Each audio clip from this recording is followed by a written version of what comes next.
Good morning, good afternoon, and good evening wherever you might be. My name is Mr. Polar12, and in my 19 years of life, I have played a multitude of games. Some were really good, and some were so bad they shouldn't even be considered games.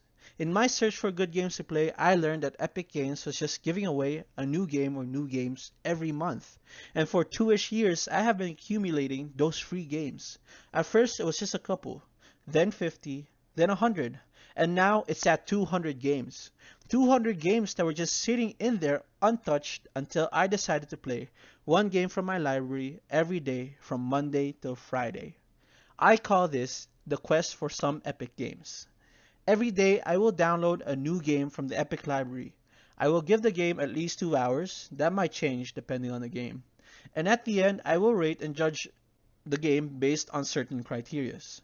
Number 1, how hard the game's original soundtrack slaps and how good the sound design is. That includes voice acting, background noise, and sound effects. Number 2, how good the game looks to me personally. A game can have good graphics, but I might not like the design choices. Number 3, originality and creativity of story. And number 4, how good the gameplay experience feels overall. So join me on my quest for epic games.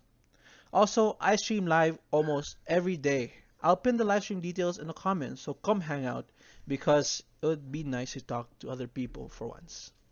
Alright. After Ukulele, the next game on the list was Yoku's Island Express. Yoku's Island Express is an adventure 2D pinball game where you get to play as the ball. Let's start with the music. Most of the songs in the OST were really good. They fit really well with their respective areas, and they never really got dull for me. I really liked the music whenever you took the B cannons. It was just really fun to listen to, and it made the game more fun, and yeah, it made the fast travel system just that much better because of the music. My favorite song out of the whole OST would be "What Lies Beneath," which is a song I'm using in this video. Overall, the sound design was decent. There wasn't anything overly annoying or repetitive used that I would really complain about. Um, so yeah, I would give the game's music and sound design and and all that. I would give it a rating of 8.5 out of 10. Um, for the art style, for the visuals, I really like the look of the game. It's got a it's got a cool looking like art style and like the backgrounds look cool. Um, they made the world around pretty interesting to look at. Uh, like um, like the underground sections were pretty well made, and the you know like everything was pretty good, pretty eye catching. Um, it kept my interest. Um, a lot of times games get boring if you're just seeing the same thing over and over again. And Yoku's Island Express, they changed it up with like the backgrounds and everything. And there's a lot of like different areas to explore, which I really liked. And all the areas look unique and different. I like the look of all their characters. Um, except for maybe the round bug. I forgot the name, but um, she looks creepy, and there's a good reason for that, I guess. But yeah, I really like the character designs. They're fun. They're interesting. Um, they made their level. It made like all the different like pinball levels unique and everything. Um, the yeah, the everything was like very eye catching to me, very interesting. So for the overall visual rating, I'd give it like an 8 out of 10. Um, for story for like story originality and story creativity, um, I think this game exhibits ingenuity in the gameplay aspects. Like you don't see a lot of pinball mechanic based um, games. At least I don't see a lot of like really like popular ones or like big ones. So I think it's unique in that way. Um, like a lot of its pinball mechanics is they try to make the pinball mechanics kind of unique too. Like it's not just standard pinball.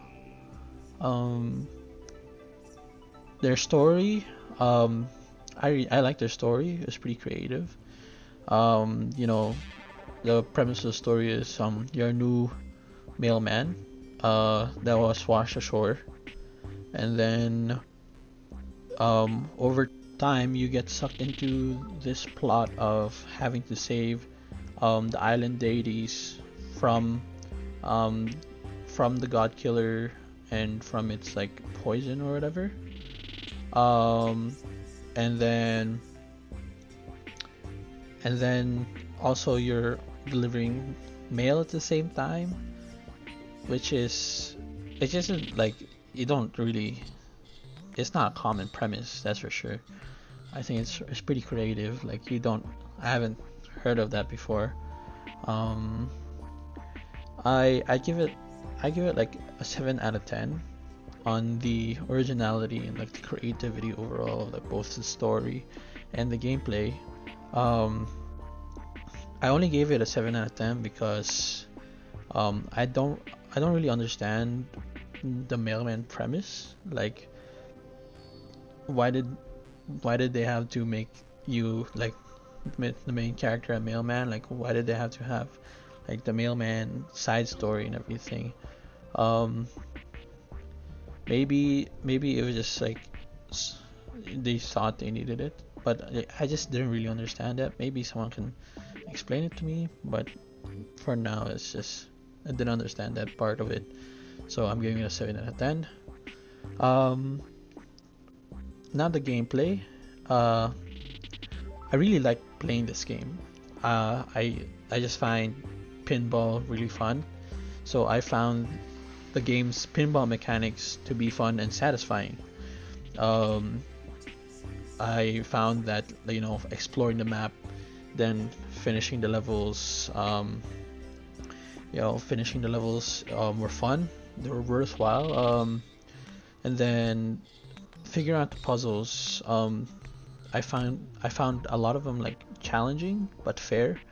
Like you might get stuck on them a little bit, but um, most of the time you won't get like they'll make it really obvious how to like get past it, kind of like, or not really obvious, but they make it they don't make it too hard to get past, which I found fair.